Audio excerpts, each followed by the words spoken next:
Official Wandering Weekends Campground Review for Elijah Clark State Park near Lincolnton, Georgia.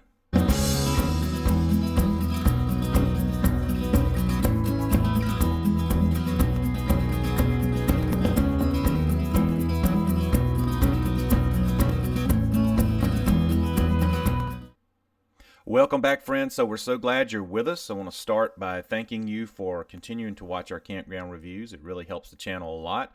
For you new folks out there, we hope you come on board. I want to explain how we do the campground reviews right quick. We're a little bit different. We break our reviews up into 6 different categories, and those categories are accessibility, scenery, atmosphere, cost, comforts, and kid-friendly.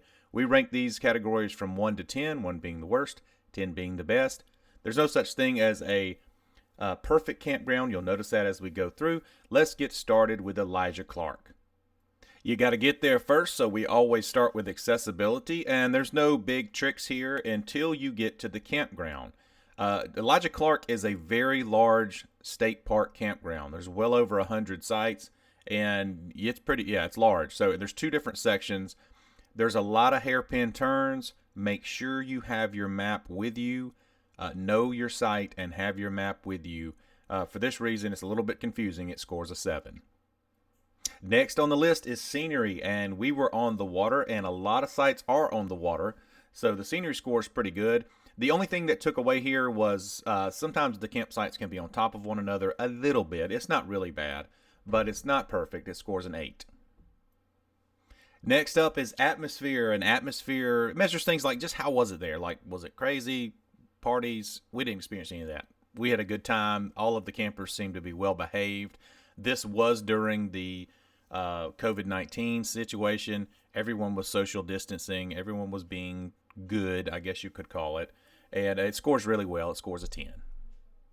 So next up is cost. And this one always confuses some folks because they think it's a bad score. It's really not a bad score.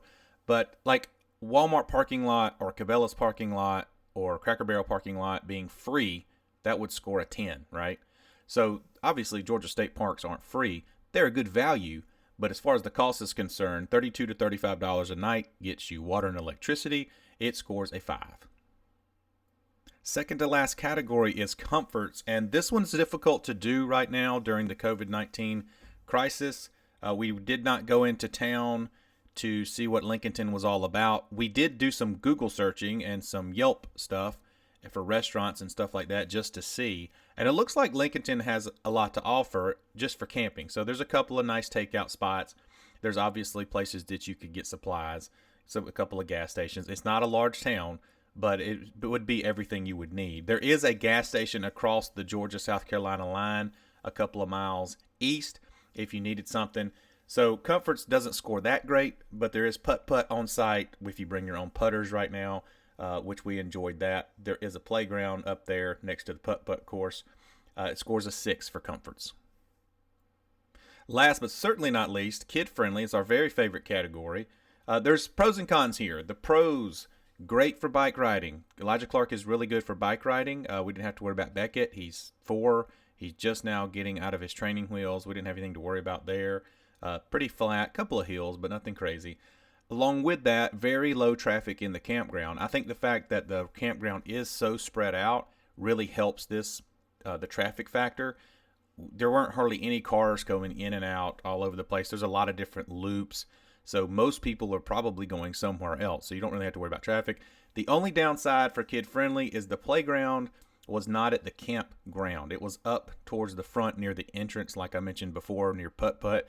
So you'd actually have to get in the car and travel a good 5 minutes to get to the playground. So that took away from the score. Kid-friendly, it scores a 7. On to the bonus round, and Elijah Clark scores a bonus point for having 2 dump stations. It's always appreciated, especially with a campground this size. I think 2 dump stations are definitely needed, especially on a Sunday when everyone's leaving. But yeah, 2 dump stations, they were in good shape, they were appropriately angled, and that's always appreciated. Okay, something new that we are starting for our campground reviews, and I don't know why we haven't done this before, but we just haven't, but we're starting now. This slide is called A Couple of Good Sites. So everyone always asks, what sites do you like at so-and-so park? So this is going to answer that. We're going to generally going to give you 3 to 4 good sites that we really like. So here we go at Elijah Clark. They're all in a row. We were in campsite 97. You can see from the pictures that was a really great site. The one next to that, 98. And the one further past that, a back end 99. Those were all really great sites. You're going to be super happy with those. Add it all up, and Elijah Clark State Park near Lincolnton, Georgia scores a 44. A 44 is a pretty good score. I think if they had some better signage in the campground, then the accessibility score would go up, and then we would be in the high 40s. I think that would definitely help. But Elijah Clark, we would go back to this campground. It generally has a good bit of availability because it is so large. This particular weekend, South Carolina had closed their state parks, and all those people had come running over to Georgia, and it was pretty much full. But most of the time, you'll find a place to camp at Elijah Clark, and it could be worth your while. Thank you guys so much for watching. I hope this is useful. We always see a lot of folks sharing our campground reviews on Facebook, and that is sincerely appreciated. It really is. And if this was useful for you, consider subscribing.